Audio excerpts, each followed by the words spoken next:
for the slides. Oke. Selamat sore para penggiat pendidikan. Jumpa lagi dengan saya Indra Karismiaji dalam acara pagi Pakar Berbagi. Kali ini kita akan membahas sebuah topik tentang bagaimana caranya kita bisa kuliah di salah satu perguruan tinggi negeri di Amerika Serikat. Dan kebetulan kalau dari sisi ranking, mereka itu mendapatkan posisi terbaik 1% dunia. Jadi betul-betul ini adalah perguruan tinggi yang sangat baik kualitasnya, dan sudah 5 tahun terakhir sudah menjadi perguruan tinggi paling inovatif sedunia menurut US News and World Report. Nah, di malam hari ini saya ditemani oleh 2 narasumber langsung dari Amerika. Yang pertama adalah Angela Zhao dari Arizona State University Prep Digital. Good morning, Angela. Thank you for joining us again. I know it's very early for you, 5 a.m. in the morning. Yeah, of course. Thank you for having me. Dan kita juga kehadiran rekan saya dari Florida, Don Lemison. Hi, Don. How are you doing? Good morning. Thank you for hosting. This is a wonderful new program, and we're looking forward to launching. Great, great. So why don't we just start? So who's gonna explain this program? It sounds like a very exciting program for not only college students but also for high school students, right, Don? Yeah, it's something new, and up until now, currently, high school students who had a goal, high school students in Indonesia who had a goal of attaining a degree, a university degree from America, had limited options. And also there were many financial constraints. So our goal is to offer something new, maybe a better way for a lot of these students, and a chance to start their university adventure a little bit early while they're still in high school and still in a safe place. Great, great. Okay, so why don't you just start? Let's Okay. begin the program. So people of Indonesia will know more about this Arizona State University online program. Go ahead, Tom. Okay, so basically, to jump right in, we have a program that's going to allow our students at our partner schools to start university early. And the name of our program, to find out more, is Green Study. And you can find out more online. Just type in greenstudy.org. And it's a partnership with Arizona State University. And our goal is to have students save money, save time, and most of all, be able to grow naturally at their own high school.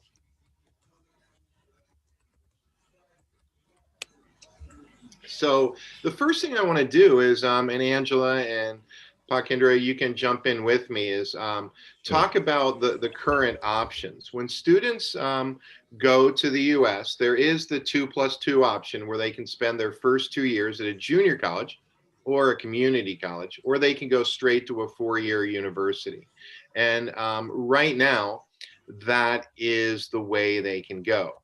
But what I want to talk about is the students. We have many students in Indonesia that leave high school early, sometimes as soon as after the completion of 10th grade or after the completion of their O-levels, if they happen to be at a Cambridge school. Now, these students are absolutely ready academically to leave. And they're set up and they're ready to go overseas to a community college or to a 4-year university and do well academically. The problem is they're so young, and at only 16 years of age, sometimes that's not the best time to leave home. So one of the big things we're doing is giving the students an opportunity to stay home for the traditional 11th and 12th grade years, still move forward at a university, but be able to do it for about half the price. Now, I want to add, it's no secret that the community colleges and junior colleges in the US heavily recruit these students. And they employ agents in Indonesia to recruit these students to come to their schools. And sometimes the best interest of the students isn't always at the center of the argument to come. So, but what our goal is to offer a better way. So the three things we're looking at is we have a chance for students to save, parents to save a lot of money, to save time, and most of all, to grow naturally at their own high school. Any thoughts, Indra or Angela? Maybe Angela first.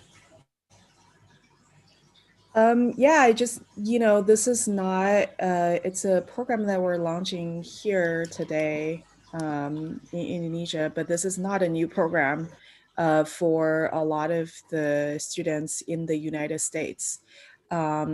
Actually, many high school students here in the United States are taking college courses in high school.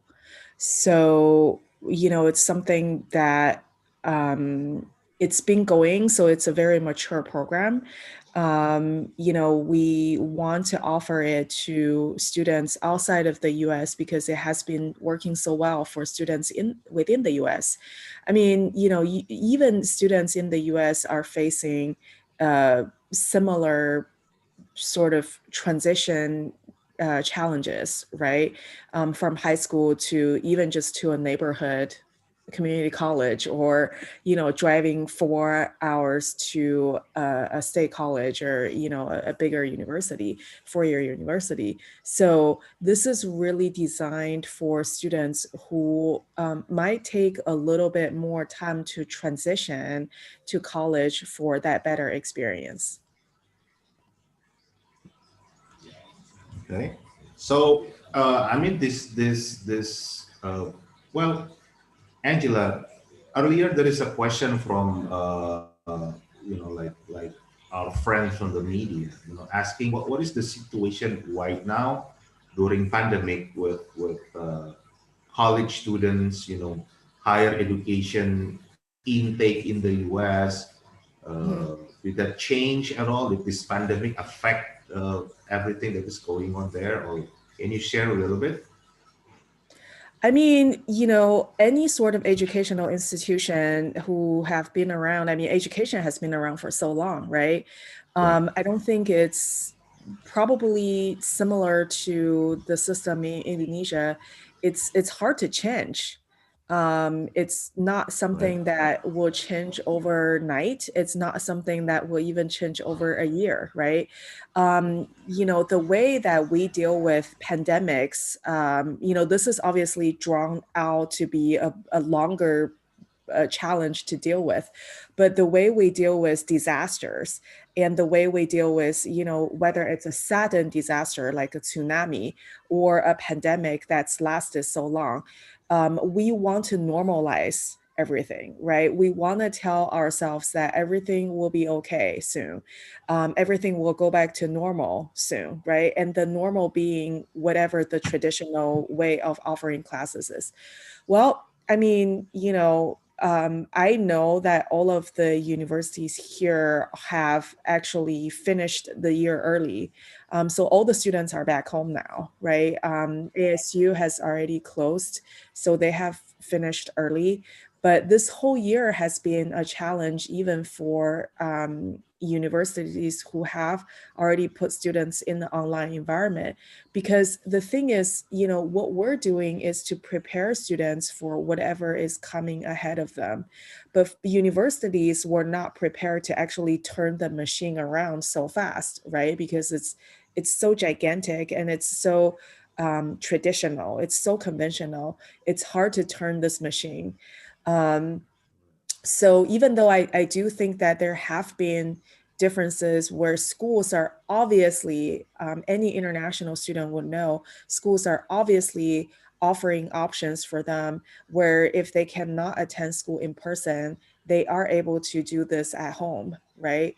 Right. Schools are obviously offering at the same rate of tuition, of course, but schools are obviously offering the options to, like ASU, we have what we call a sync option, which didn't even exist before March, right? Sync Right. option means that students can actually physically, I mean, virtually, but also physically be in the classroom, outside of classroom, but everything is in sync. So it's a asynchronized way of offering classes while students are not here. But it consists of a lot of live sessions that the faculty themselves have to change in order to adapt to, right? Because remember, our faculty members were not really trained in online teaching either.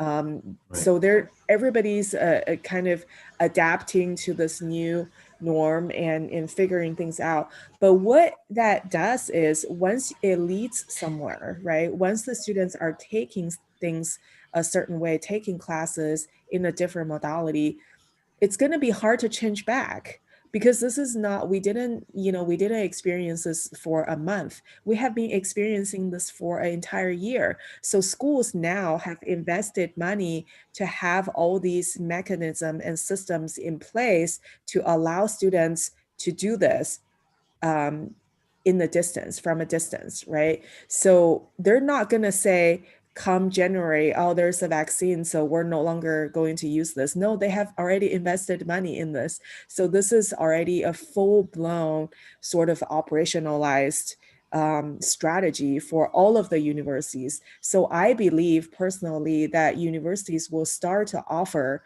these options to allow students to actually be somewhere else. Right.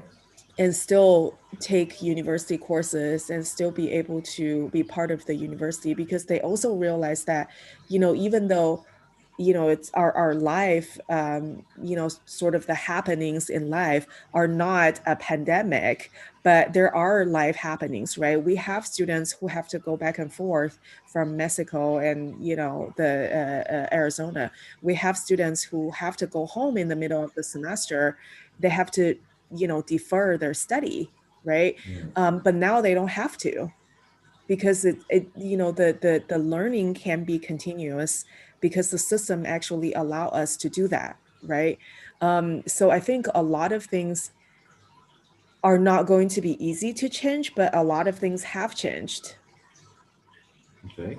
But based on your knowledge, do you think that this distance learning, environment, will it decrease the quality of education, or you believe that it will be just the same as face to face? Bapak Ibu, saya bertanya ke Angela, apakah kalau model pembelajaran daring online seperti ini akan mengurangi mutu atau kualitas pendidikannya, atau dengan apa yang disiapkan oleh Arizona State University ini hasilnya sama? Go ahead, Angela. I don't think it's the quality of education Okay. that's changing in an online environment. I think it's the faculty and the students who have to get used to learning and teaching in an online environment. The contents didn't change. I mean, right? Okay. Regardless of where you are. Yeah. So when we think about the quality of education, we think about the contents, right, which stays the same. We think about a modality that fits what the learner is, looking for, which actually is better. So, we think about the faculty, which stays the same, only that you're looking at them through Zoom, right? Now, it's interesting because, I actually have never really met you, Andrea, in person. Right. Would it be better for our relationship if we have met in person? I'm not really sure because I think this worked out equally okay, right? So I think it really depends on the person. As we know, in person, even in person, there are students who fail, right? There are faculty who are not good. So I don't think we judge the quality of education by that. I think we need to train faculty, both faculty and students, to be used to this style of teaching and learning. Students obviously are a little bit easier to train, right? Because as soon as you tell them this is how you're going to learn now, they catch on. It might take them a week, but they catch on and they start to make their own schedules. They start to break through these artificial barriers that we actually had put in place for them, right? Whereas faculty and teachers is a little bit harder, not because they don't want to change, it's because they were not trained in a certain way. They still want to keep the so-called quality of education because they want to deliver the contents in a certain way, right? But now they can't. So, you know, so I think it's the quality actually doesn't change. It's the us that who needs to adjust to the environment. Right, well, very interesting insight, Angela. Let me explain this in bahasa. Bapak Ibu sekalian, pertanyaan saya, apakah pembelajaran online ini akan mengurangi kualitas pendidikan? Menurut Angela, bagaimana kita bisa mengatakan kalau mengurangi kualitasnya? Karena satu, materinya sama, kurikulumnya sama, orangnya sama. Hanya yang membedakan adalah caranya. Ya, jadi kalau semuanya sama, yang butuh disiapkan adalah bagaimana supaya caranya itu efektif, caranya efisien. Ini hanya masalah pembiasaan diri saja. Angela mengatakan kalau kita bicara tatap muka, banyak guru, banyak dosen yang memang ngajarnya nggak bagus. Jadi semua tergantung manusianya. Jadi Angela sendiri dan tim di Arizona State University sangat yakin kalau model seperti ini yang justru akan lebih banyak diadopsi, apalagi setelah terjadi pandemi yang tadinya dunia pendidikan itu sulit berubah, tapi dengan adanya pandemi ini memaksa untuk berubah, dan karena era sekarang adalah era digital, tentunya sudah layak dan sepantasnya kalau pembelajarannya di level manapun sudah memanfaatkan teknologi digital secara optimal. Oke, Don, would you like to continue? Absolutely. The first thing I wanted to do is introduce Arizona State University briefly. So this January, students all over Indonesia can actually enter Arizona State University through our program. And for those of you who don't know, Arizona State is the biggest single university in the United States. It's a public university. And for the last 5 years in a row and continuing into 2021, it's been ranked #1 in the US for innovation. And to put that into perspective, #2 was Stanford, #3 was MIT.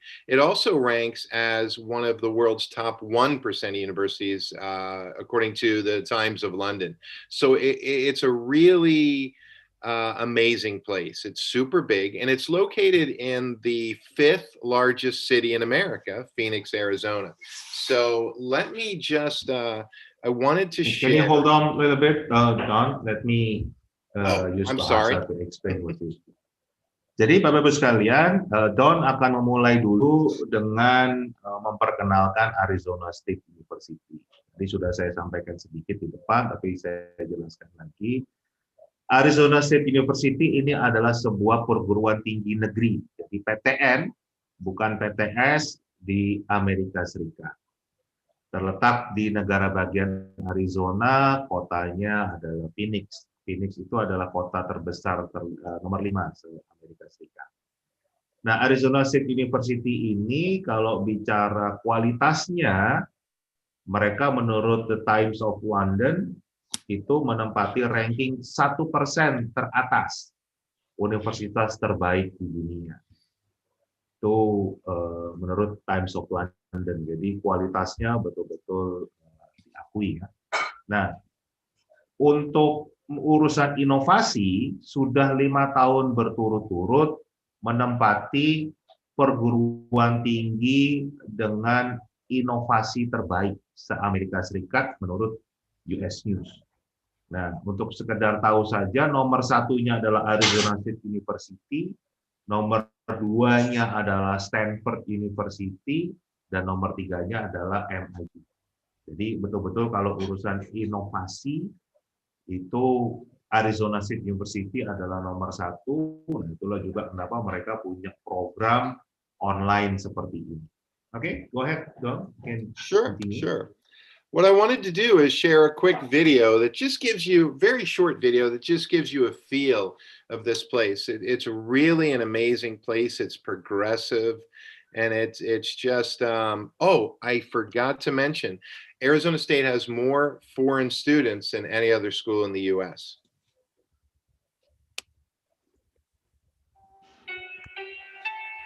Think about what you imagine yourself doing. Think about what you want your life to do. Think about what you want your life to mean.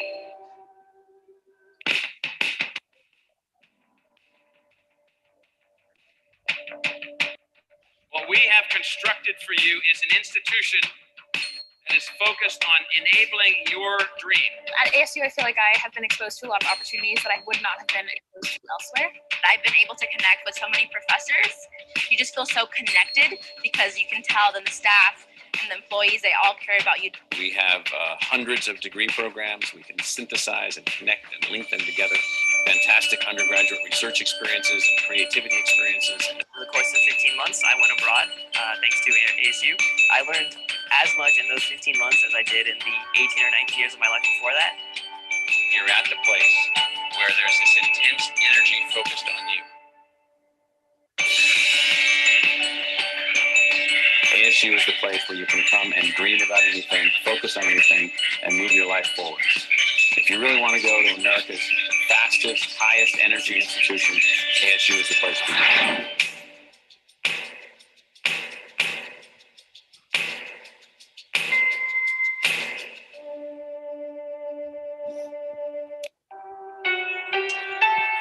Think about what you imagine yourself doing. So, what I want to do real quick is, Angela, if you can add just a bit to the idea that Arizona State University is a public university and what that means, and also their wonderful mission statement of inclusion, and that Arizona State is truly a world university. Yeah, I mean, I have been working here for basically almost 6 years, coming in January. And it's very interesting how this university works, because this is really about the focusing on the students, not just on how we want to train the students, but what potential students actually have and how can we expand on that potential, and through education. So that's one of the biggest differences about Arizona State. And another one definitely is because in 2002, when President Crow took over ASU, his biggest mission is to include students who have not done really well in high school, maybe, who have not gotten the biggest, the highest scores on their SATs, who have not came from a financial background where they had all kinds of opportunities to travel around the world and to explore, to maybe accept students who had multiple jobs while they were in high school, accept students who came from the Native American reservations, except students who had, been abused growing up in a family, who have not had the chance like other students had. accepting as many as possible first-generation students who have no family members ever gone to college. So this is about inclusivity. And now, of course, in the US, it's all about inclusivity, and everybody's talking about how we can change all the systemic issues here. But ASU, as an education provider, has seen that from the very beginning.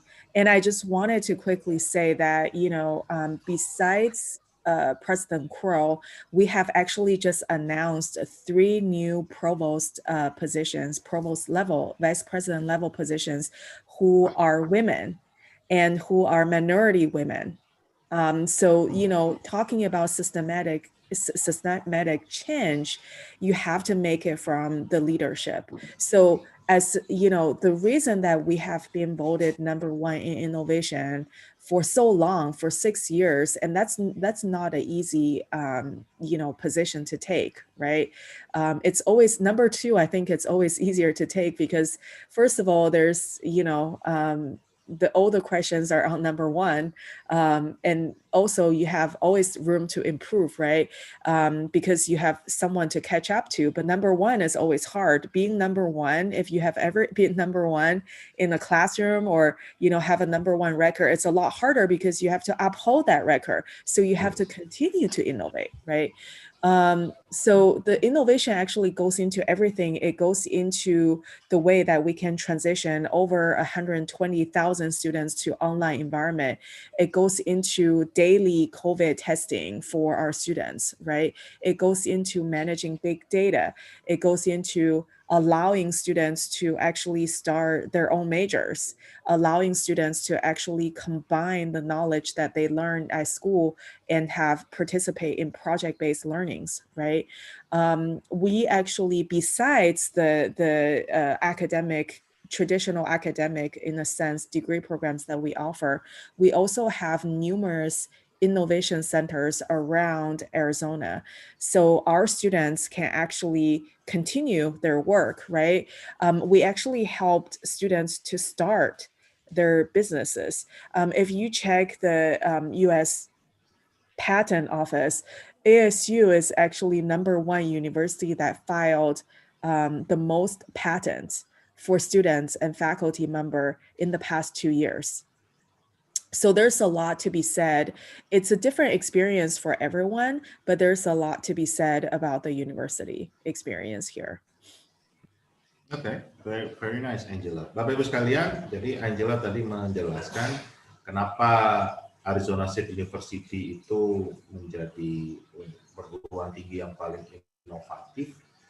Karena sejak tahun 2002 mereka punya konsep untuk tidak mendiskriminasikan mahasiswa. Artinya biasanya perguruan tinggi yang favorit, yang top, yang level atas itu menyeleksi mereka yang pintar, mereka yang punya kemampuan ekonomi yang sangat baik, tapi justru malah apa yang diinginkan arah dari Arizona State University justru bagaimana bisa menerima mahasiswa dari berbagai kalangan, bahkan dari yang tingkat akademisnya rendah, tetapi bisa melalui proses pendidikan yang baik di Arizona University berhasil menjadi orang yang sukses. Dan ini sudah dibuktikan, tadi Angela mengatakan di 2 tahun terakhir hak paten yang dikeluarkan oleh seperti Dirjen Hakinya Amerika Serikat itu nomor 1-nya semua dari mahasiswa dan akademisi dari Arizona State University, dan itu bisa dilihat datanya, memang mereka didorong untuk menjadi inovator. Okay, please continue, Don. Okay, it's time to get into the actual program, and we're going to talk about in the coming part of our presentation about how all this actually works. And the first thing is then when students enter our program, they're not just taking classes. They're actually become part of Arizona State University, official Arizona State University students. They'll get transcripts, IDs. They are part of the university, not simply taking classes. Now, another big idea is that any of these students, after a full year of classes, can transfer to Arizona State University. They may decide to come to Arizona, to come to Phoenix in the future, or they can continue their studies all the way through a bachelor's degree in Indonesia. But another big idea that we'll touch on is because you take these classes, you do not have to go to Arizona State University. We'll talk in a little while how we work individual with each student to find the best university for them, because these credits that they earn can be transferred to any university in America they choose to, and they're guaranteed to transfer. Dengan program yang daring ini sangat membuka kesempatan kalau misalnya mereka nanti akan mau melanjutkan yang model face to face, tatap muka langsung, misalnya di kampusnya Arizona State University di Phoenix. Tapi juga kalau mau mencari perguruan tinggi lain yang mungkin dianggap lebih cocok, misalnya mau ke Stanford, mau ke Harvard, mau ke MIT, semua kelas-kelas yang tadi sudah diambil secara daring bisa ditransfer ke perguruan tinggi yang baru tersebut. Okay, please continue, Don. Okay, so the program is going to be open to all students in grade 10 or above. And it is also open to all 2019 high school graduates. Now, Angela spoke of how we really don't know how the future is going to go. Right now, it's very hard to travel, and it's very hard to travel overseas. That's why Angela and I are here in America and not meeting with you all in person to talk about this. But we wanted to do this now, and we wanted to do it as soon as possible because we have students who graduated university last year who have not been able to start their college courses. And we have students who are unsure of where they're going. But to recap, the program is going to be open to all students grade 10 and above. Bapak Ibu sekalian, program ini yang paling menarik adalah sudah bisa diambil sejak mereka di tingkat SMA. Jadi dari kelas 10 mereka sudah bisa mengambil kelas-kelas universitas. Jadi tadi seperti yang saya jelaskan di awal, mereka ini bisa menyelesaikan 4 semester, bisa menyelesaikan 2 tahun program kuliah selama mereka masih SMA. Jadi kalau mereka selesai selama SMA ini untuk program kuliah selama 2 tahun, mereka tinggal menyelesaikan 2 tahun lagi untuk mendapatkan gelar S1-nya. Hanya butuh 4 tahun untuk menyelesaikan S2-nya. Dan menyelesaikannya bisa menggunakan cara daring juga, atau tadi bisa terbang ke Amerika Serikat untuk kelasnya yang tatap muka di Phoenix, di Arizona State University, atau mau pindah ke kampus lain juga terbuka. Okay, Angela, I do have a question for you here. What is the reason behind giving high school students this opportunity to take college classes during high school?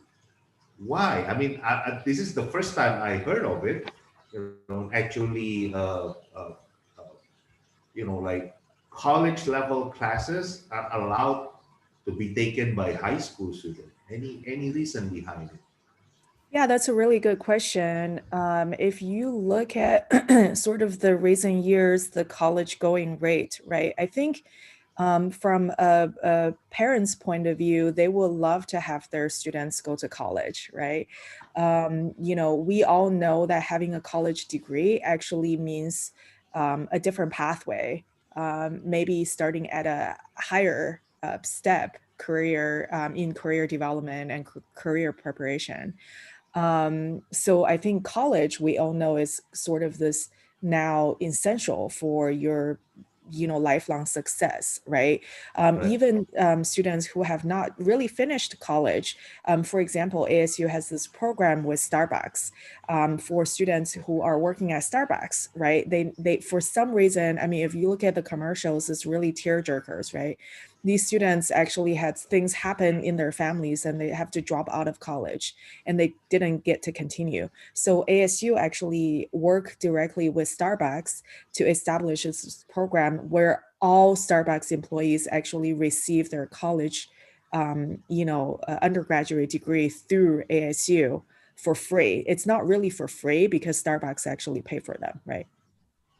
So this has been going on for a long time. We now actually extended this offer to all of Uber drivers, right?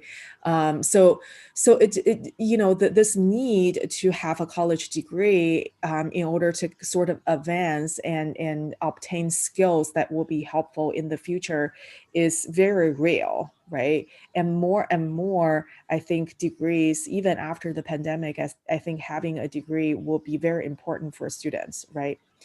So the access of college programs for high school level students is because we realize that throughout our lives, right? Thinking back to how we learn and how we wanted to be who we wanted to be and how we learned to be who we wanted to be, thinking back, there have been so many sort of these artificial barriers that are put in. Being artificial is that, there's really no reason for it, right?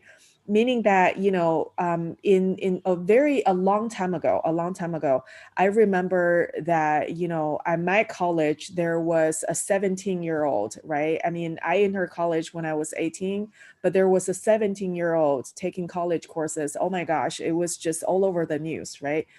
But nowadays, with internet, with access to information around the world all the time, 24/7, whether it's just, blogs or streaming or whatever, students are at a different level of learning. But education system have ever caught up to that because we were still stuck in the traditional way of offering our courses, right? Who are we as educators to say, hey, a brilliant math students in 10th grade should not be taking anything beyond pre-calculus because that's all high school can offer.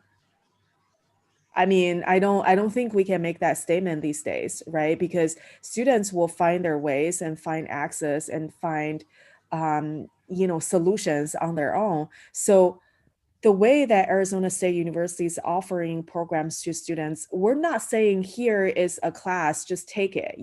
We actually build, and Don will get into this too, we actually build a very strong support service that will help the students to transition into a college environment. Is it very different between a college student and a, kind of factoring college students? I mean, the only transition really is the students are more mature, getting older, they kind of know how to manage their time and everything. But there's no way for us to say a high school student shouldn't know those things, right? Maybe they will do better in high school if they knew what they were going to face in college, right?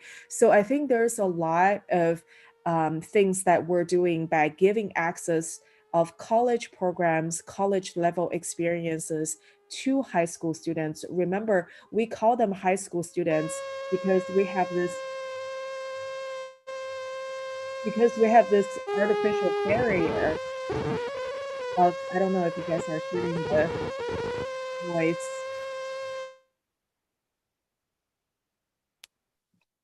because we have this artificial barrier telling them that they are in high school, not in college, right? So, I think that the key here is to remove these artificial barriers and think how far the students can go, right? If you have a student who is advanced, who wants to advance, who wants to learn more in a certain area, we should allow them to do so. So that's why we provide access to students to meet them wherever they are when they're ready.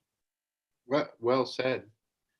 Pakindra, I have two thoughts on this, and one is, in a way, we've already had we've attacked this problem for many years. Actually, if our audience is familiar with AP, which is Advanced Placement in the United States, and those are actually college level courses. They've been around a long time. In fact, they've been around so long that I was an AP student in high school.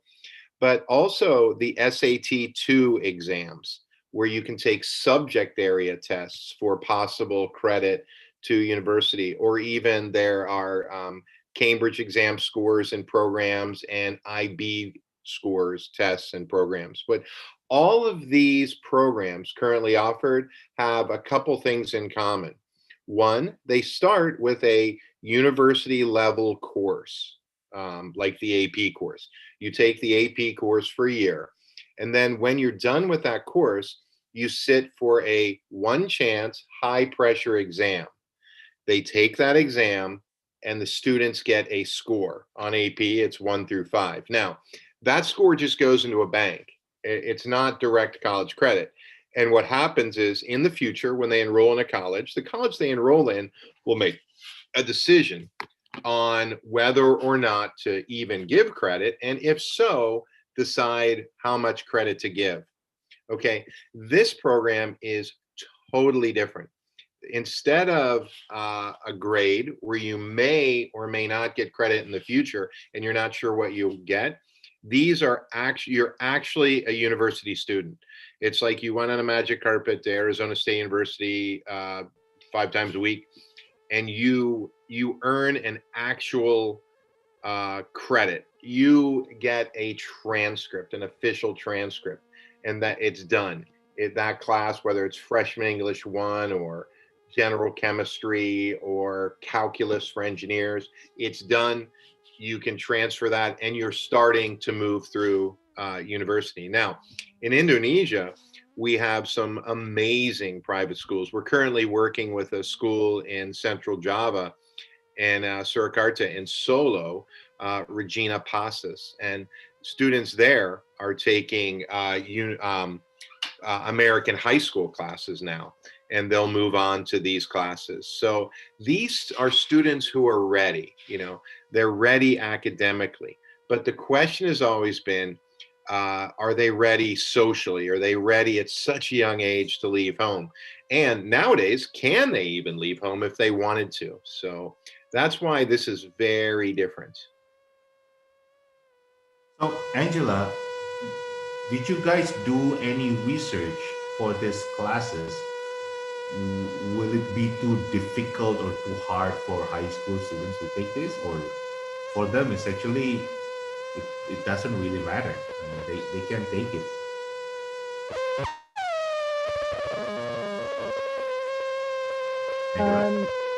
Yeah, I can hear you. I'm still getting a lot of feedback, but Yeah, I think there's something possible in the mic.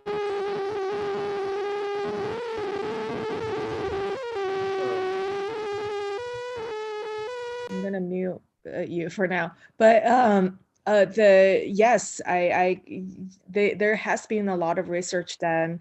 I want to say that, obviously we're bringing this opportunity to you from Arizona State University, but we're not the only university that's been offering this in the United States. A lot of universities have not been offering this to international students for various reasons. But in the States, a lot of students, like Don was saying, that, have already been taking college level courses, right? I don't think it's very different, honestly speaking. Let me just give you a quick example. I mean, if we are talking about, let's say, communications, just use a sort of a random course example, right? Do you think there will be a lot of different concepts for students to communicate better, to become better communicators, whether they're in high school or college? I mean, I don't really think so, right? I think the point is we realize as a education provider, because we our experience spanned across K-12 and higher ed, right? So as educators, we just realized that many things that students are learning, especially in the first 2 years in college, can actually be learned earlier on, right? Because we are already sort of getting the information from other classes, right? For example, chemistry. I mean, would your chemistry formula different in high school versus college? I don't think so. I mean, it stays the same, right? But why would then you take another chemistry class in college, right? So I think the biggest difference there is the college courses actually require students to be a little bit more self-sufficient, self-disciplined. And that's the biggest difference. So the way that we actually design school is based on students' developmental stages, right? We feel like the students are not going to be able to comprehend a 15-week or even an 8-week program if the program is just given to them, and they will have no idea how to handle it, right? But we're not saying that we're just giving them a program. They're still being taught by ASU faculty, so there's really no difference, right? They're actually learning concepts that are exactly, or it's similar to high school concept. I just want to say that all AP is that based on high school curriculum, AP allows students to take certain level of college curriculum. It's not the entire college course. And that's why when students turn in an AP test score, the college have to decide whether they will accept that score or to transfer that score to credit or not, because it's not the entire college course, right? But what we're giving out is the entire college course. And in order to make sure that students are mentally ready to take these college courses, we have developed a full support system and a strategy to help students to get through those courses. So we know that the only thing that's breaking students from high school to college is really the mental development and mental transition. And we are supporting them with this ecosystem of support to transition them, right? So I think the materials and contents are probably going to be similar, and the students will be able to see that as well. Some students will actually move a little faster. I mean, I have students now taking college courses, students from India, from China, from Argentina, they all love it. Because they understand that as long as they have a schedule, they can study sort of on a pace, then they're able to actually finish college courses, right? So I think the difficult level is not probably, academically, of course, is challenging, but the difficult level is how to actually study, right? You're learning the habits of studying, and we actually have a support system to help the students to get through that. So I'm pretty confident that our students in Indonesia, many of them will actually thrive and excel in this program. Oke, thanks Angela. Bapak Ibu sekalian, tadi saya bertanya ke Angela, kenapa ini ada program untuk ngambil kelas-kelas kuliah, ya kan, mata kuliah itu diambil sejak SMA. Tadi dia penjelasan pertama, memang tren di Amerika sudah seperti itu karena sekarang gelar S1 itu seperti sudah hal yang biasa, yang dibutuhkan untuk peningkatan karir.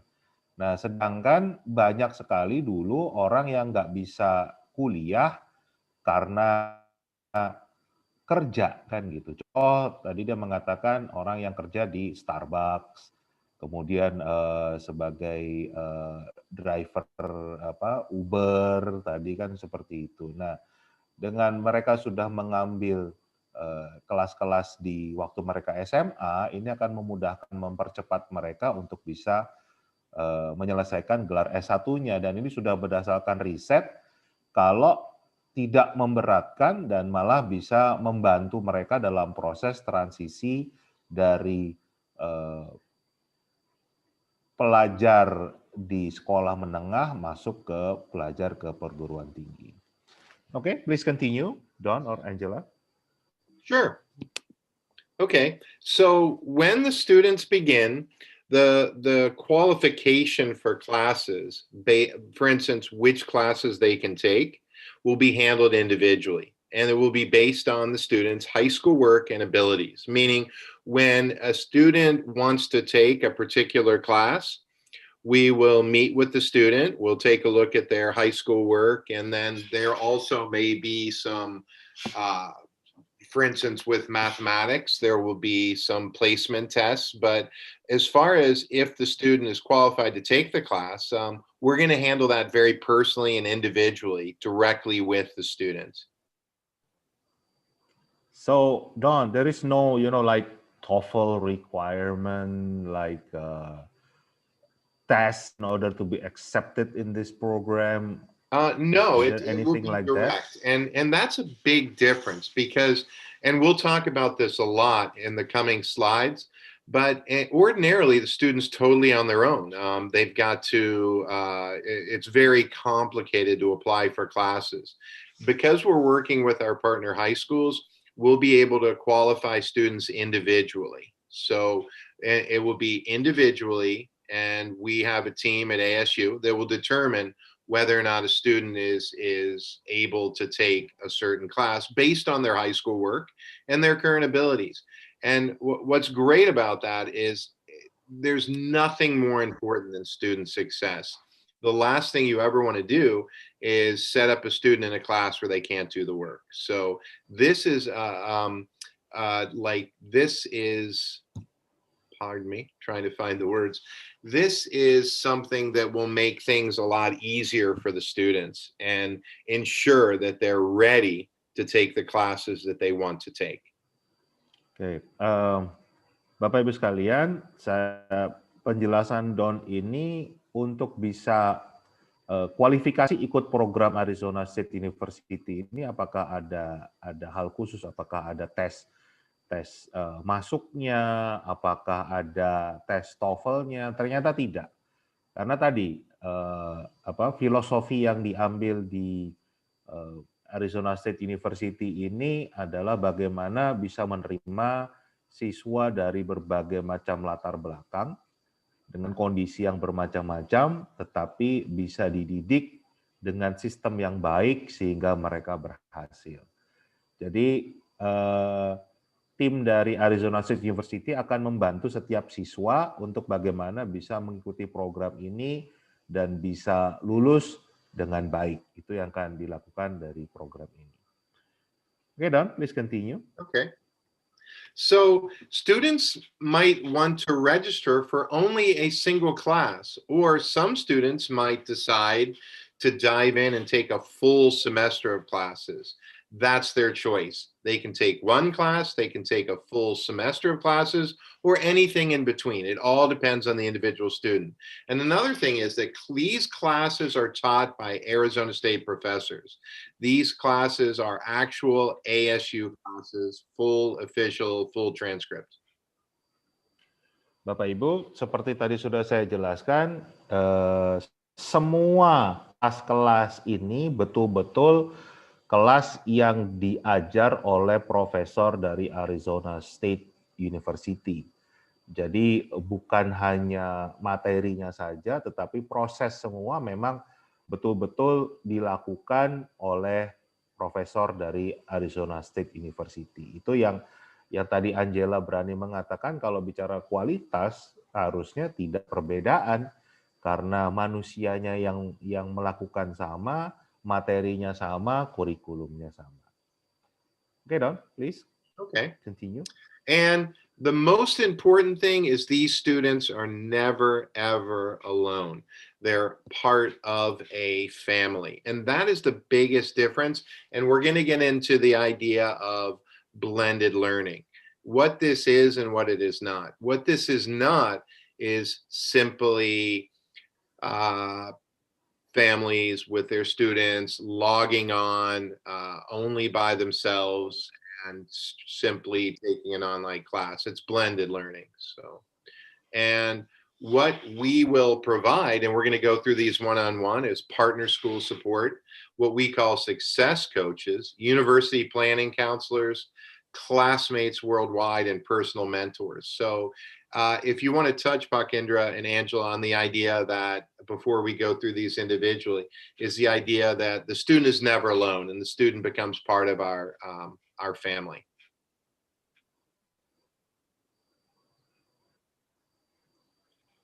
Ya, Bapak Ibu sekalian, jadi dari program ini juga kembali bukan hanya kontennya saja, jadi siswa itu juga tidak akan dibiarkan sendirian karena ada sistem support, ya. Don bahkan mengatakan mereka adalah bagian dari keluarga besar Arizona State University yang memang akan dilayani supaya mereka sukses menjalani program ini dari awal sampai nanti ujungnya mereka mau kemana. Mau melanjutkan dengan cara online bisa, mau melanjutkan terbang ke Amerika, ke Phoenix, masuk ke Arizona State University tatap muka bisa, mau pindah ke universitas lain, baik yang di Amerika maupun di luar Amerika bisa, dan semua ini menjadi satu sistem yang disupport oleh Arizona State University. Okay, Dan, please continue. Yeah, the first thing I want to talk about is our micro campus concept and our partner school support. A great example is the school we're working with in Central Java, Regina Pasas in Solo. What we're doing is creating a micro campus at the school. So again, more than anything else, our number one goal is student success. So the idea here is that the students have a place at their school to call home. And our full-time students will actually go to school and take only the ASU classes. But in each subject, they will have a partner. They'll have their ASU professor and ASU team teaching in Arizona, but in person on their school campus, they will have assistant teachers who will be their high school teachers. For instance, if they're taking chemistry, they'll also have someone directly at the school serving as an assistant professor. So what happens is they still get a place to go. They still get a place that they can get help. They can work with classmates. So it's a blended concept of a traditional school. Oke, Bapak Ibu sekalian, jadi konsep yang pertama adalah Arizona State University akan bekerja sama dengan SMA yang ada di Indonesia. Contohnya yang sudah berjalan ini dengan SMA Regina Pacis Solo, itu mereka menjadi mikrokampus, kampus mikro virtualnya Arizona State University karena siswanya belajar di sana dan secara bersamaan mereka anak SMA yang mengambil program kuliah ini. Jadi kerjasamanya akan antara SMA di Indonesia dengan Arizona State University. Dan itu betul-betul menjadi sebuah kolaborasi yang saling support di sini supaya tadi anak memang betul-betul disiapkan untuk bisa ikut kuliah dengan baik sesuai dengan target mereka, dengan bidang yang mau dikerjakan. Nah, itu semuanya akan dibantu prosesnya oleh Arizona State University. Please continue, Don. Okay. The next thing is every student will have an individual university planning counselor. And this is for what classes should I take? How do I begin? Okay, we're going to sit down with the family and the student one-on-one and talk about what classes are available and what are best for you. And also a really big question is, during the time you're in our program, it's important to find out what university fits you best. For some students, it's going to be Arizona State University. They're going to start here and eventually they'll earn a degree from ASU. And that might be staying in Indonesia, or it might be after 1 year or after 2 years transferring and actually moving to the US and becoming a full-time student at ASU. That may happen after a semester, after a year, after 2 years. It's going to happen whenever the student is ready financially and ready maturity-wise and ready academically to take the jump to transferring. The other thing is, what if you're not interested or you may look at other things? Some students might have had their heart set on another university, or they may want to go to the East Coast. There's schools in the sunshine, schools where it snows, big city schools, small schools. So during your adventure with us, we're going to help you find the university that fits you best. And then we'll help you get into that university, help you find out what classes you need for that university. So again, number one goal is student success, but there will be one-on-one university planning counselors. Bapak-Ibu sekalian, apa yang diberikan dari program ini, Arizona State University akan memberikan pelor orang yang akan membantu putra-putri Anda, anak didik Anda, untuk memilih kelas-kelas apa yang harus diambil. Kemudian tadi memikirkan untuk universitas apa yang cocok untuk melanjutkan setelah SMA. Nah, ini semuanya menjadi satu paket layanan dari Arizona State University online prep digital ini. Hey Don, this is very interesting, you know. Why? Because during my college years, back in the US before in the 90s, I didn't have these services. I had to do it myself. You know, I had to ask around, you know, like what classes to take. So this is helpful. I would go further and say it's crucial, and I did the same thing. I mean, myself. And what we the three of us are parents, and we have children. And Andrew, I know that you have a daughter like I do that's just starting this adventure.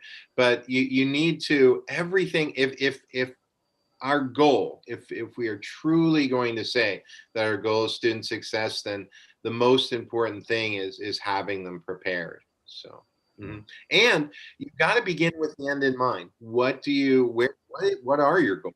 And we're going to listen, and we're going to give the best advice we can. Right. Good. Okay. Please continue. Now, it's one thing to get the students into the right classes, but once they're there, there's going to be people watching them. We will employ what we call success coaches. And this is an idea that Angela uses at ASU Prep, and it works great. And basically what it is someone the student can go to via text or call or email that when they have issues, not just academically, but anything else. And they're always going to be watched, and they're going to be asked, how are you doing? How can we help? Because you cannot be alone in this adventure. So even though they have classmates at their home schools and everyone, sometimes you just need somebody watching you to make sure if your assignments aren't getting done on time, if your quality of work, if a professor has a concern, there's going to be someone that's kind of watching over them to make sure they're successful. Pelayanan tambahan dari program ini adalah Arizona State University akan menyiapkan para pelatih, disebutnya success coaches, yang untuk memastikan bagaimana anak-anak kita belajar dengan baik, memastikan mereka melakukan tugasnya dengan baik. Ini di luar para dosen, para profesor ya. Ini ada orang-orang lain lagi yang ditempatkan untuk memastikan para siswa bisa menjalankan programnya dengan baik sesuai dengan targetnya nanti. Okay, Dan, please continue. Okay. Now, one of the biggest thing we're doing, and I think is the neatest thing, is we're building a learning community. We have students in South America, obviously in the US, but in China, in Indonesia, all over the world, Hong Kong, all through Europe. So it's important. We live in a different world, and our world is changing. It's different. There's a wonderful quote attributed to Confucius that says, "Do not confine your children's education to yours, for they live in a totally different world." I'm obviously paraphrasing, but our students will be world citizens. It's, college is more than just the academic learning, okay? It's becoming a whole person. It's becoming the person you want to be. So social development and awareness and discovery of the world, how it works, is a gigantic component of the college experience. And our students will be working with kids. They'll have kids in their classes all over the world. And I can't overestimate or overemphasize how important this is. Bapak Ibu sekalian, para peserta webinar malam ini, Don barusan menjelaskan karena peserta program ini itu asalnya dari berbagai negara, mereka itu akan memang berkolaborasi, berhubungan dengan anak-anak lain yang memang tinggalnya di Amerika Selatan, di Eropa, di Australia, di Asia, dan lain sebagainya, di Afrika. Dan ini akan menjadi kegiatan yang sering dilakukan bersama. Nah, dengan demikian kita sudah mendorong anak-anak kita untuk punya jaringan, membangun networking yang betul-betul global. Tidak hanya lokal, tapi mereka betul-betul punya jaringan, punya kenalan, punya rekan, teman satu kelas yang asalnya dari berbagai macam negara, berbagai macam latar belakang, ras, bahasa, dan sebagainya, sehingga menjadi tempat yang lebih luas lagi untuk belajar. Jadi tidak hanya sebatas apa yang mereka tahu, tetapi mereka bisa saling belajar karena betul-betul jaringannya akan menjadi luas sekali. Oke, Dan? Okay. And finally, we have set up a system of personal mentors, meaning the students are going to come in contact with people who have been there before. A great example is someone on our team. We have a good friend and a partner on our team who lives in Jakarta, and his name is Conrad. And Conrad left home as a young man to go to the US and had an amazing adventure at a community college in Texas. And then from there, he went on to Texas A&M University, a gigantic, great engineering school, and earned a degree in electrical engineering. And then on top of that, ended up moving on, getting a job in the US, moving on to New Orleans, working in a nuclear power plant. And when he was there, he got an MBA at Loyola of New Orleans. And he did all this on his own and making mistakes, but he persevered, and he has become a wonderful mentor for our students as they go on their adventure. And what we have is we have a group of people closer to the student's age than the parents, because so many of us as parents, we didn't go through the same things as the kids today. So we have a group of personal mentors who are closer to them in age, who are just there for advice. And it's just one more way we are putting together a support system for our students. Ya, layanan terakhir yang juga layanan lain yang juga disiapkan dari program ini adalah adanya mentor bagi para siswa. Biasanya adalah para alumni yang sudah menyelesaikan program atau pendidikan di Amerika Serikat, bisa menjadi tempat untuk bertanya, untuk berdiskusi, intinya menjadi mentor dari para siswa untuk memastikan dan belajar dari apa yang sudah dilakukan oleh para mentornya ini dulu. Termasuk juga mentor-mentor yang asalnya bukan dari Indonesia, tapi dari negara lain yang juga mungkin mengalami proses yang sama, belajar di Amerika Serikat, mengikuti kurikulum Amerika Serikat, sistem pendidikan di Amerika Serikat, itu yang akan menjadi tempat untuk bertanya dan berdiskusi.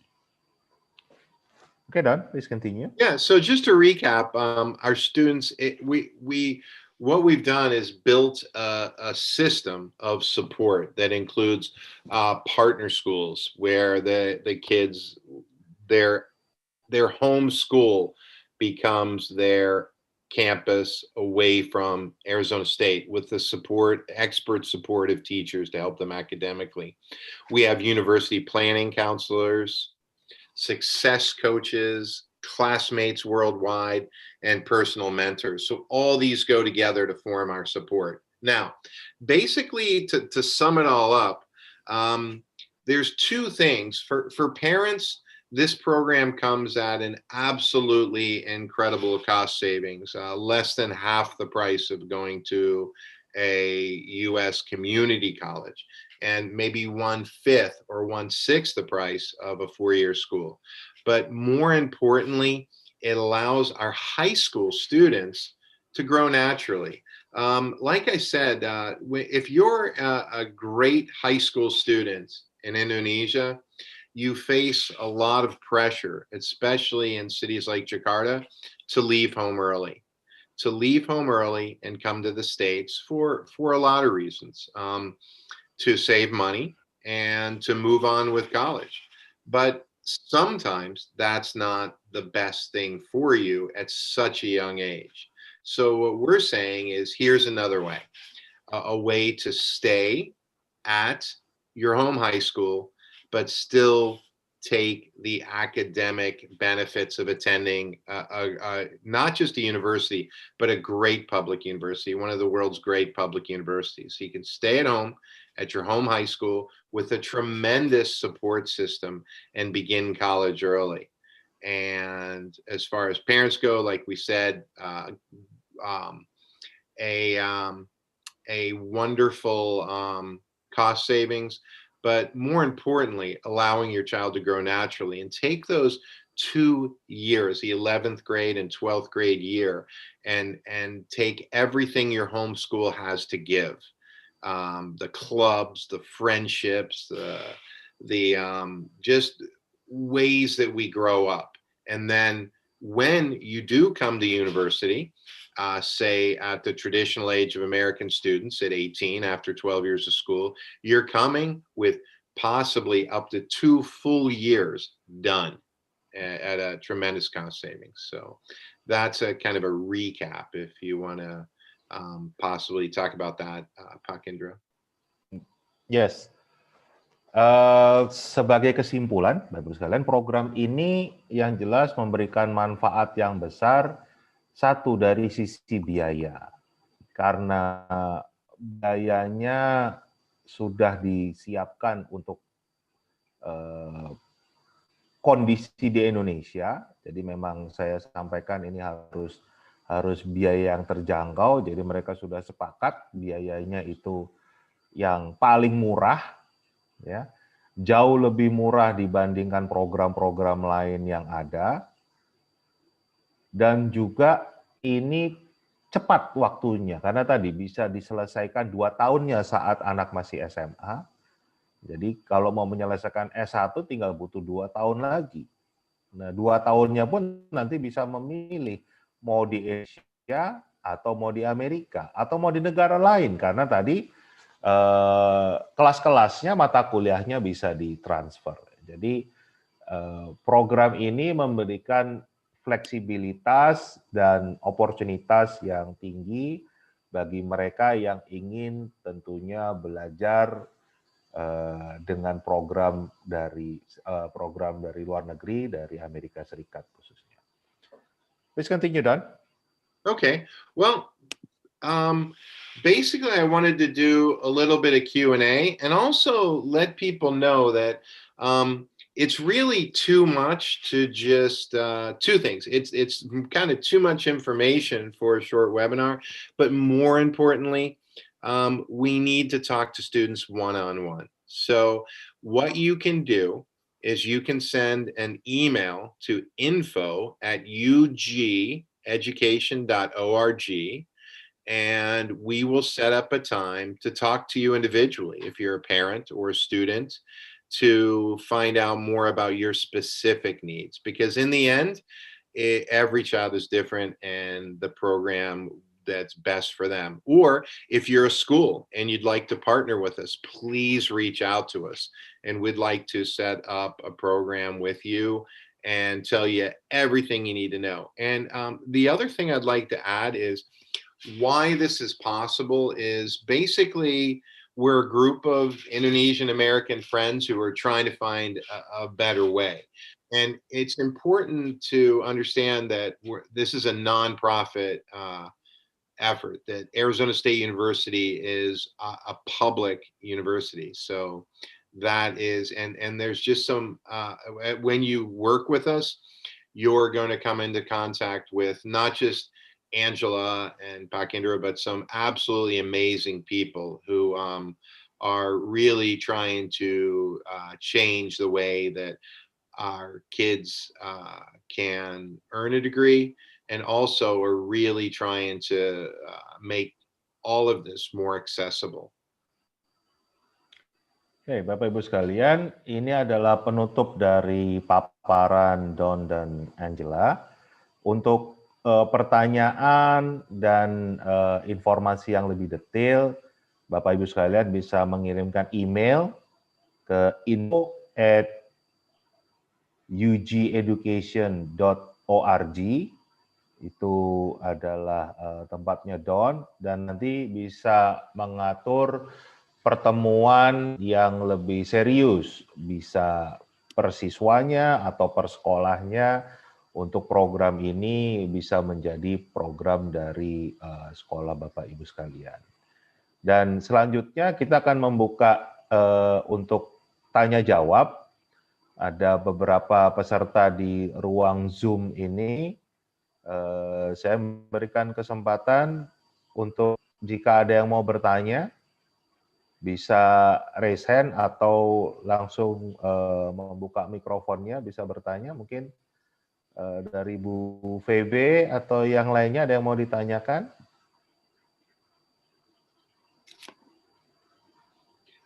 Time for some questions. Do we have any questions? Yes, Pak Indra, Mr. Don. Hello, I'm Faber from Kampudus Foundation. Nice to see you here. Yes, Bu. Yeah, I need to know about the grade of high school. What class that our students can apply this program? I mean, is it possible, because now is the semester, end of the semester 1, right? For example, for grade 11 or for grade 12 students. So when is the appropriate time for the students to start if we want to join this program? Okay, thank you. That's a great question.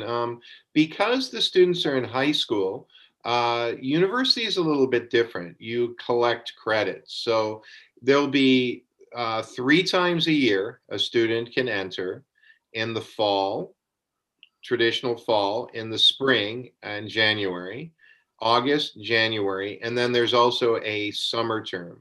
But students, because students can take one class at a time, high school students may want to enter at any time in 10th, 11th, and 12th grade.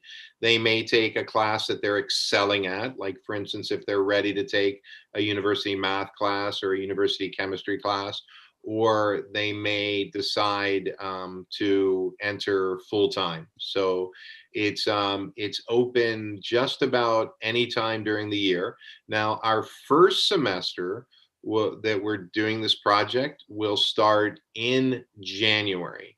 So we have about 2 more weeks to register students for this particular upcoming semester. So if any students are interested in possibly taking a university class, then they would need to get with us as soon as possible. And then we'll start it up again in the summer, and then in the fall, students can enter. And schools, if they want to become our partner, it's as easy as getting in touch with us. Doesn't cost any money. You just are able to offer all of the programs, and you become a partner with our other schools. Right. Jadi Bapak Ibu sekalian, tadi Bu Febe dari Kalam Kudus bertanya kapan siswa ini bisa ikut program. Nah, yang pertama adalah mereka bebas, artinya mau dari kelas 10 bisa, mau dari kelas 11 bisa, mau dari kelas 12 bisa. Jadi tidak ada ketentuan mereka harus mulai dari jenjang di kelas berapa. Nah, yang kedua, kapan mulainya? Di Amerika itu 1 tahun ada 2 semester besar, yaitu musim gugur, fall, dan musim semi, dan juga ada semester pendek di musim panas. Jadi kalau untuk semester depan ini yang paling dekat itu adalah musim semi, itu mulainya Januari. Jadi pendaftaran terakhir untuk semester ini akan mulai terakhir itu di 15 Desember.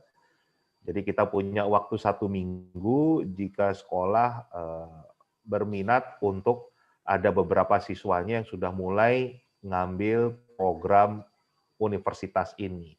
Kembali entah mereka mau dari kelas 10, kelas 12, kelas 11, itu bisa dilakukan.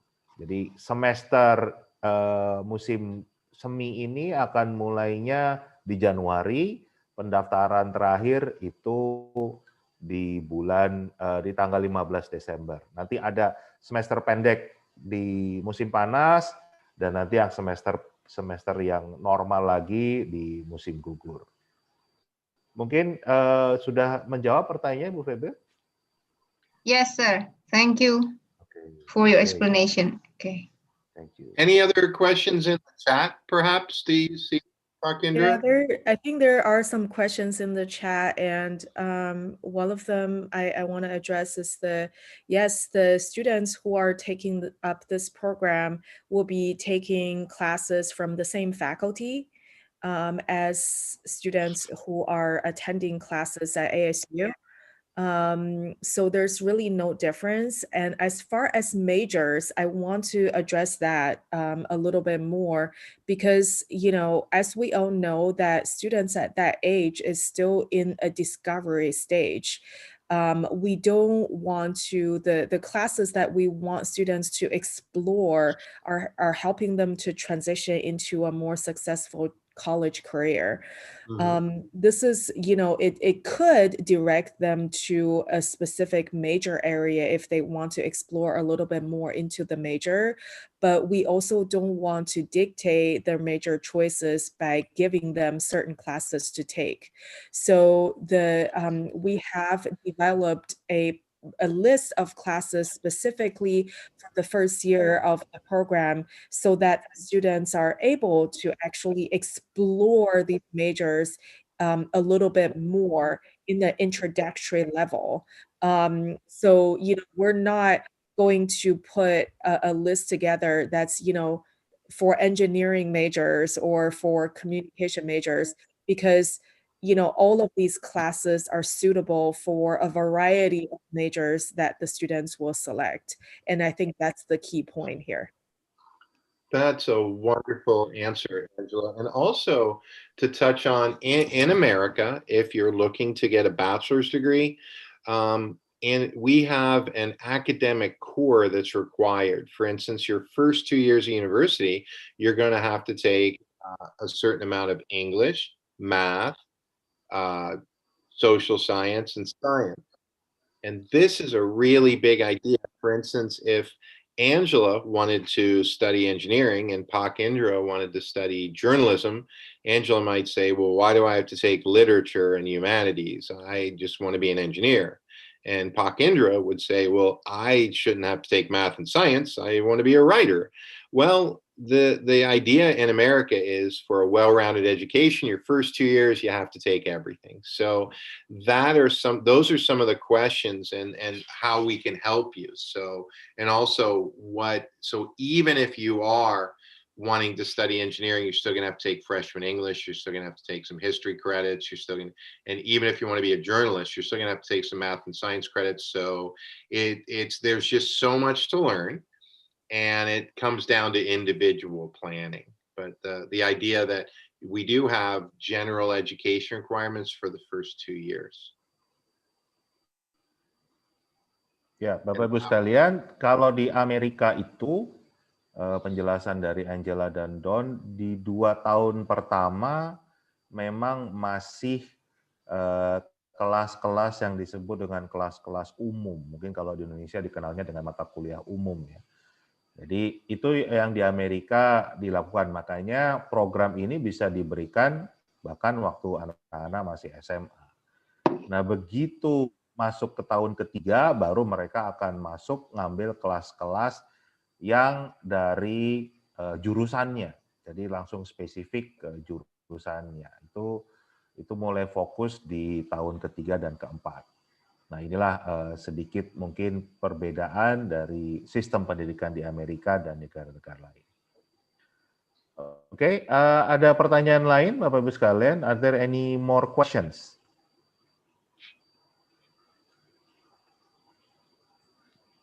Angela, there is a question here asking, is there any TOEFL requirement that student must, like during my time before, in order to be accepted in the U.S. University, my TOEFL has to be 500. Is it still like that, or for this program, it's different? Yeah, for this program, it's a little bit different, right? Because we're actually not offering student college admissions because they're still in high school. We're providing them access to these college courses. Like Don said, that we still want to make sure that the students are successful. So that's why we have to have the opportunity to actually communicate with the students individually to make sure that they can be successful in the courses. But we're not going to request any sort of language proficiency, because we trust in that the students who sign up for these programs are at least on their own, they feel like they're proficient enough to take the classes. The only test that we do have is a math placement test, and that is just, every student will have to take it in college anyways. That is just a way for us to determine which math class is best suited for the students. So that's the only required test that we'll administer and students will have to take. So it's not for to be accepted or not in this program, right? It's just a placement. Yeah, it's a placement. It's after the acceptance. Mm-hmm. Oke. Bapak Ibu sekalian, saya tadi bertanya apakah ada persyaratan khusus, misalnya TOEFL, tes TOEFL-nya harus berapa, atau ada tes akademik yang lainnya. Angela menjawab, karena filosofinya dari Arizona State University itu bukan untuk mendiskriminasikan siswa mereka, jadi mereka akan menerima semua dari background apapun. Justru tugas para dosen di Arizona State University ini untuk memastikan semua mahasiswanya sukses. Jadi yang bahasa Inggrisnya pun masih belum baik, nanti kita usahakan justru menjadi baik dengan ikut program ini. bukan mencari hanya yang pintar-pintar saja, bukan hanya mencari yang sudah bagus bahasa Inggrisnya. Tapi juga ada tes, seperti tes matematika itu wajib, tapi bukan untuk diterima atau tidak. Tes matematikanya ini untuk menempatkan mereka cocoknya di kelas matematika yang seperti apa, levelnya apa. Mungkin bisa level yang tinggi karena anak mungkin di Indonesia itu kurikulumnya sudah, ya pengalaman saya dulu memang materi kita SMP itu baru yang diajarkan di kuliah kalau di Amerika. Jadi bisa jadi program atau kemampuan anak-anak kita memang sudah jauh di atas, makanya perlu ada tes matematika ini bukan untuk menentukan diterima atau tidak, tetapi untuk menentukan mereka cocoknya ngambil kelas yang mana. Mungkin ada pertanyaan lain? Are there any questions? Bapak-Ibu sekalian, baik yang dari YouTube maupun yang dari Zoom.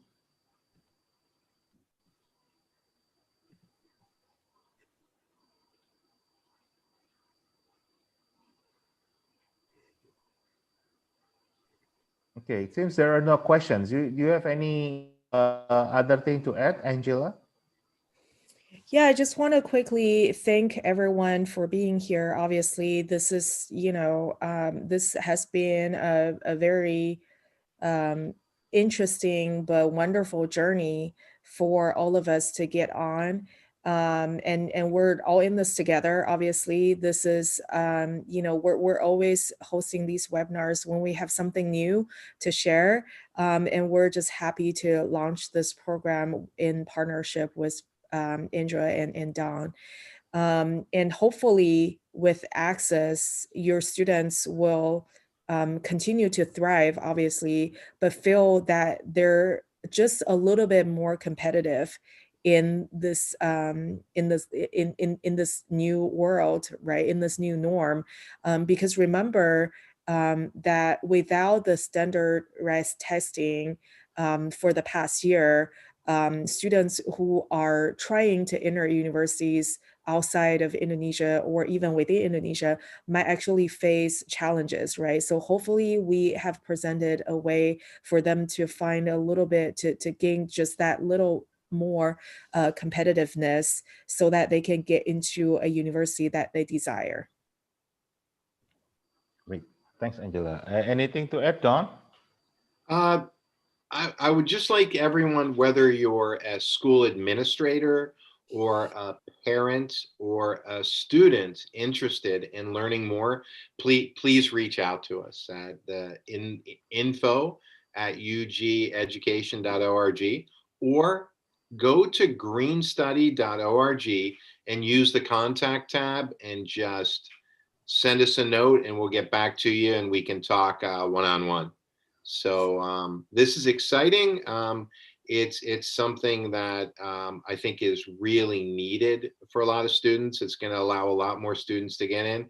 And what Angela said is once you earn 30 semester hours, or which is 10 classes or 1 year of university, you're no longer a high school student and you can transfer to university as a transfer student. So that's a really big advantage for some of the kids wanting to get into specific schools or the school of their dreams. And we'll help you.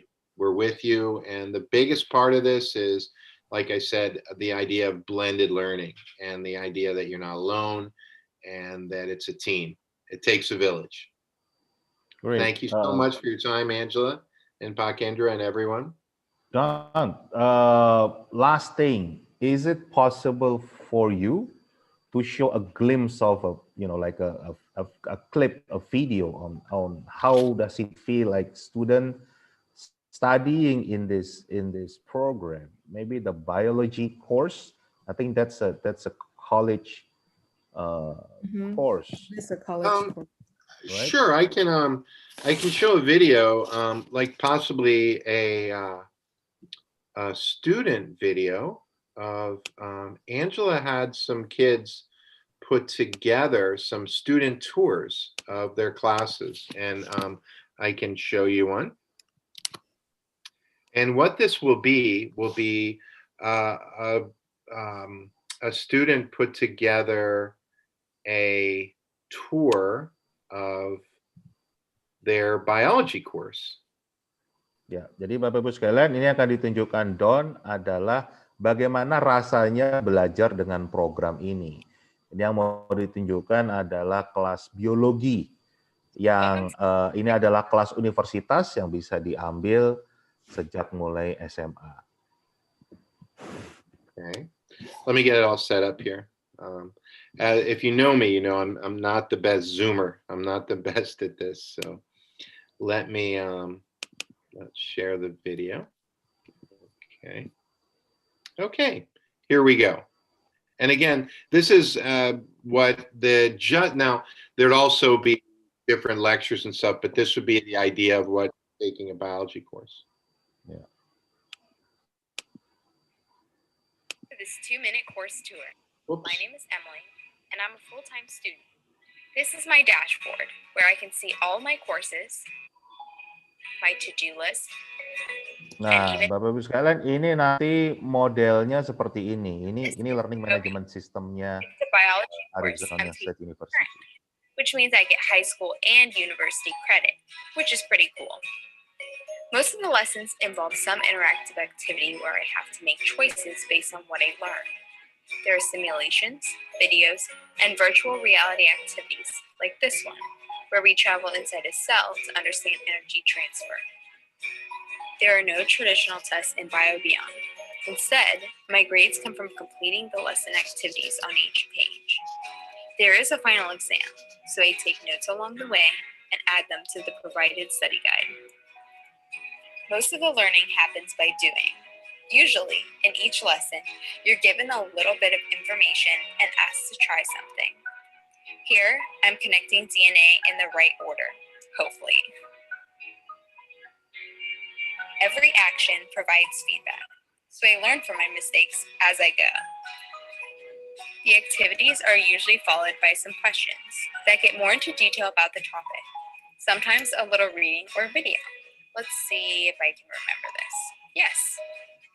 There are also some offline activities where we have to do research or interview people and then build reports like this one. There are usually templates for that. My favorite part of the course is the live lessons. Each week, my teacher does a lesson and a small group of students join in. This is an example of a recorded. She provides, then we collaborate, answer questions, and discuss topics. Here you'll see students each drawing a diagram of an atom, discussing each one. I like to go back and rewatch these as a way to study.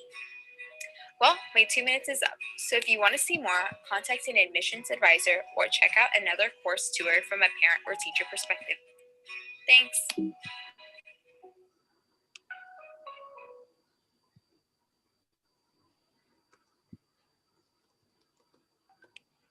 So what you saw was just maybe the textbook angle of it, but it's the tools, the learning tools are absolutely amazing. Right. Ya, Bapak Ibu sekalian, tadi contohnya adalah model belajarnya, jadi perpaduan antara synchronous learning dan asynchronous learning. Sudah menggunakan learning management system, tetap ada ketemu dengan dosen, mereka juga bisa belajar secara mandiri, ada proyeknya, ada interviewnya, ada tugas-tugasnya, ada pertanyaan, semua sudah masuk dalam sistem ini. Jadi memang juga cara belajarnya sudah sangat modern, sangat canggih, dan ini yang membuat mutu pendidikannya tadi tidak diragukan lagi. Okay, I think that's all for tonight. Don, Angela, right? Anything else to add? We got everything covered? Thank you very much, and please reach out to us. Thank you. Okay, great. Bapak-Ibu sekalian, terima kasih atas waktunya. Mudah-mudahan sharing kita di malam hari ini bermanfaat, dan mohon bisa menghubungi narahubung Ibu Leni Marlina jika Bapak Ibu sekalian punya pertanyaan yang lebih detail lagi. dan Anda berminat untuk bermitra dengan Arizona State University untuk menawarkan program internasional ini, mohon bisa langsung menghubungi narahubung Ibu Leni Marlina. Sekali lagi kami ucapkan banyak terima kasih atas perhatiannya. Mohon maaf jika ada hal-hal yang kurang berkenan. Salam sehat untuk kita semua. Wassalamualaikum warahmatullahi wabarakatuh. Om Santi Santi Om. Selamat malam.